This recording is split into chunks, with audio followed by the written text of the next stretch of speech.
Wah, Pak Ilham ngerawat bersihin, cuma yang deket-deket villa aja nih. Gumamku sendirian. Langkahku berhenti ketika hanya tinggal beberapa meter saja dari pagar. Pagar tembok yang harusnya berwarna putih, tapi sudah kusam terlihat. Pagar ini gak tinggi, hanya setinggi dada orang dewasa. Jadi aku masih bisa melihat pemandangan yang ada di baliknya. Lanjut melihat-lihat sekitar. Semilir angin berhembus hangat, menerbangkan dedaunan jadi terangkat. Sesekali aku menyeka bulir keringat yang jatuh bergulir di wajah. Suasananya sangat sepi, gak terdengar suara selain suara ranting daun pohon tertiup angin. Benar-benar sepi. Sangat suka situasi seperti ini. Gak ada kebisingan, gak ada hiruk-pikuk memekakan telinga. Aku senang, sungguh suasana yang menyenangkan. Sambil kaki menendang-nendang dedaunan kering, aku melangkah pelan menyusuri pagar tembok belakang. Dari sisi kanan ke sisi kiri. Loh, kok ada rumah? Langkahku terhenti ketika melihat ada satu bangunan di luar pagar. Di sebelah kiri belakang. Jaraknya nggak terlalu jauh, kira-kira hanya sekitar 20 meter dari tempatku berdiri. Bangunan berbentuk rumah biasa, enggak bertingkat, ukurannya nggak besar, tapi nggak bisa dibilang kecil. Atapnya terbuat dari genteng tanah yang sudah berwarna gelap. Dinding depannya putih kusam. Aku dapat melihat jelas semuanya karena rumah ini nggak berpagar. Hanya rumput ilalang berdiri agak tinggi yang sedikit menghalangi pandangan. Sama juga rumah ini berdiri sendirian, gak ada bangunan lain di kanan kirinya. Yang agak aneh kalau diperhatikan, ternyata gak ada akses jalan menuju rumah itu. Sama sekali gak ada sedikit pun, hanya jalan setapak.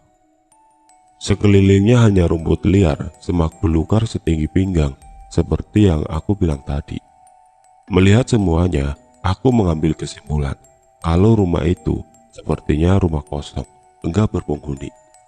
Pada bagian depan, ada pintu dan 2 jendela. Satu jendela sepertinya jendela kamar. Jendela yang lebih besar adalah jendela ruang tamu. Jendela yang besar ini berbentuk kusen kayu dengan permukaan kaca. Beberapa kacanya ada yang pecah. Serem amat itu rumah kosong, pikirku dalam hati setelah melihat semuanya. Kemudian berniat untuk melangkah pergi dari situ. Tapi ketika hendak melangkahkan kaki, aku melihat sesuatu. Kelihatan ada seseorang berada di dalam rumah itu. Ada orang di dalam rumah, bukannya itu rumah kosong.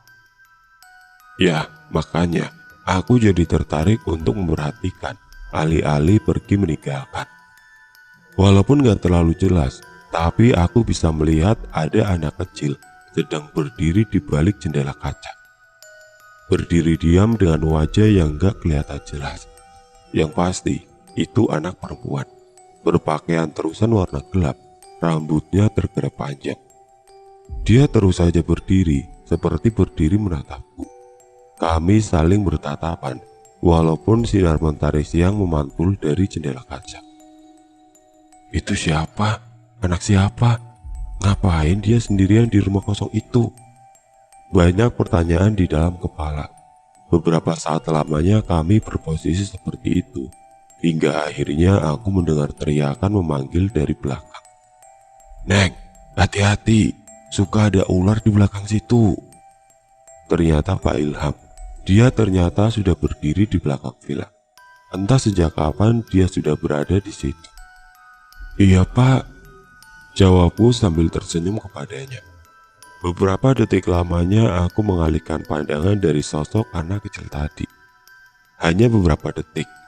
Tapi setelah aku kembali memandang ke rumah kosong itu, ternyata anak perempuan itu sudah menghilang.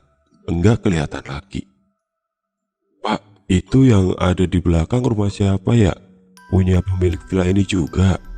Tanyaku kepada Pak Ilham ketika aku sudah bersamanya. Bukan Neng, itu mah beda pemilik, punya orang Bandung juga, tapi udah lama gak diurus, gak tahu kenapa, jawab Pak Ilham. Jadi itu rumah beneran kosong, Pak? Nggak ada yang tinggal di situ? Ya nggak ada lah, Neng. Rumahnya udah nggak kurus pisan gitu. Aku nggak melanjutkan bertanya. Nggak berani. Takut ada pernyataan Pak Ilham yang nantinya bisa jadi akan membuatku ketakutan. Lebih baik diam dan gak membahasnya lagi. Kemudian aku masuk ke dalam villa. Sementara Pak Ilham menyiapkan ikan bakar sebagai menu makan siang kami. Al, ke depan yuk bentar, anterin gue beli rokok. Sore itu ketika kami sedang kumpul di ruang tengah, tiba-tiba Devin mengajakku keluar. Bawa mobil nggak? Tanyaku. Jalan aja ke warung depan aja kok, jawab Devin. Ya sudah, lalu kami berdua berjalan kaki menuju toko depan. Bayu dan Della tetap di villa. Toko kecil yang kami tuju jaraknya mungkin sekitar 200 meter. Gak jauh memang. Jarak ini memberikan kami waktu untuk berbincang panjang lebar. Berbincang panjang lebar, ya. Ternyata Devin mengajak pergi ada tujuannya. Dia ingin mengutarakan sesuatu. Wah, pengen ngomong sama elu nih. Begitu Devin bilang membuka percakapan. Apaan sih Dev? Tumben-tumbenan. Gua gak mau ngomong depan Bayu sama Della. Sama lu aja dulu deh. Ada apaan sih emang? Aku semakin penasaran. Lo ngerasa ada yang aneh sama villa itu gak sih Al? Jawab yang jujur ya. Aku agak kaget mendengar pertanyaan Devin. Kami sampai berhenti melangkah sebentar karenanya. Loh, kenapa nanya begitu? Aku bertanya balik. Dari kemarin kita datang, feeling gua udah gak enak sama villa ini.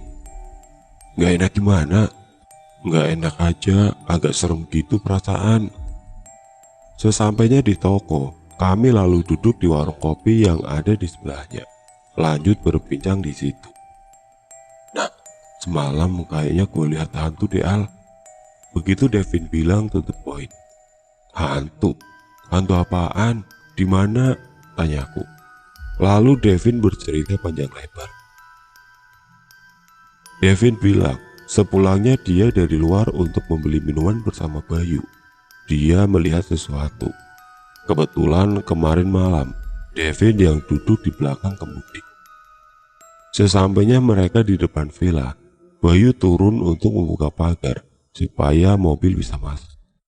Nah, pas saat itulah Devin melihat sesuatu di teras atas. Dia melihat ada perempuan sedang berdiri sendirian. Awalnya Devin pikir itu aku atau Della. Karena ketika mereka pergi, aku dan Della memang sedang di teras atas.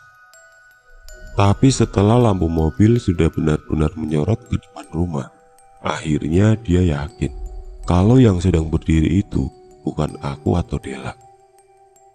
Pas gua tegesin lagi, ternyata itu bukan kalian. Karena penampakannya kayak anak kecil, masih SD gitu, perempuan, rambutnya panjang. Dia berdiri aja, diem di teras atas. Serem Al, gak mungkin itu orang, pasti setan. Merinding lagi gua. Begitu cerita Devin.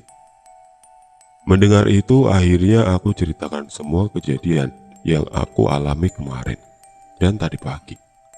Tentang suara langkah kaki di lantai atas dan depan toilet. Serta penampakan anak kecil di rumah kosong yang ada di belakang villa. Nah, klop kan, ternyata lu juga ngerasain. Aduh, gimana nih Al? Mana udah dibayar sampai hari Minggu nih villa. Asli, gua takut. Ya udahlah, gak usah dipikirin. Kita senang-senang aja, cuekin. Semoga gak muncul lagi. Begitu jawabku pura-pura tegar. Kenapa Devin memutuskan hanya menceritakan semuanya kepadaku? Karena Bayu dan Della sangat penakut, parnoan. Kalau sampai mereka tahu tentang kejadian ini, dijamin langsung minta pergi meninggalkan villa dengan segera. Malam menjelang malam Jumat. Sekitar jam 9 kami baru sampai di villa. Sejak jam setengah 7 menghabiskan waktu di pinggir pantai. sengaja mengunjungi pantai untuk merasakan suasana pada malam hari. Tapi, sesampainya di depan pagar villa, kami semua sempat berdiri diam. Gak langsung melangkah masuk, karena ada yang aneh. Kami melihat villa dalam keadaan gelap gulita. Sama sekali lampu gak ada yang menyala. Kenapa gelap ya? Kan tadi lampu udah kita nyalain semua. Ucapku membuka percakapan. Iya, gue yakin kalau tadi terang, lampu nyala semua, kata Bayu menimpali. Mati lampu mungkin, tanya Della pelan. Enggak, sepanjang jalan ke sini, tadi rumah-rumah lain nyala semua lampunya. Masa kita doang yang mati lampu? Devin akhirnya bicara. Iya, bukan mati lampu deh, itu TV di dalam nyala, ucapku kemudian. TV nyala. Ya, ternyata aku melihat ada cahaya dari ruang tengah. Dari jendela yang tirainya tertutup, aku dapat menebak kalau cahaya dari dalam itu berasal dari layar TV yang menyala. Kok bisa? Semua lampu mati, tapi TV menyala sendirian. Sebentaran aku dan Devin saling berpandangan, melempar gelagat yang sama, gelagat keanehan. Ya udahlah, masuk aja yuk, mungkin ada terminal yang ngejepret. Begitu Devin bilang, coba menenangkan. Kami akhirnya masuk. Benar, setelah sudah berada di dalam, cahaya terang yang kelihatan dari luar tadi ternyata memang dari layar TV. Dan benar juga, semua lampu di dalam keadaan mati. Setelahnya, kami berempat langsung menyalakan semua lampu, membuat seisi villa jadi terang kembali, lalu beraktivitas normal seperti biasanya. Coba gak memikirkan keanehan yang baru saja terjadi, khususnya aku dan Devin. Kemudian malam semakin larut. Kami masih terus berbincang di ruang tengah lantai bawah di depan TV. Semilir angin terasa lebih kencang dari sebelumnya. Semilir dinginnya masuk ke dalam melalui lubang-lubang ventilasi. Malam ini anginnya kencang ya, dingin pula, ucap Della. Iya nih, dingin, aku menimpali.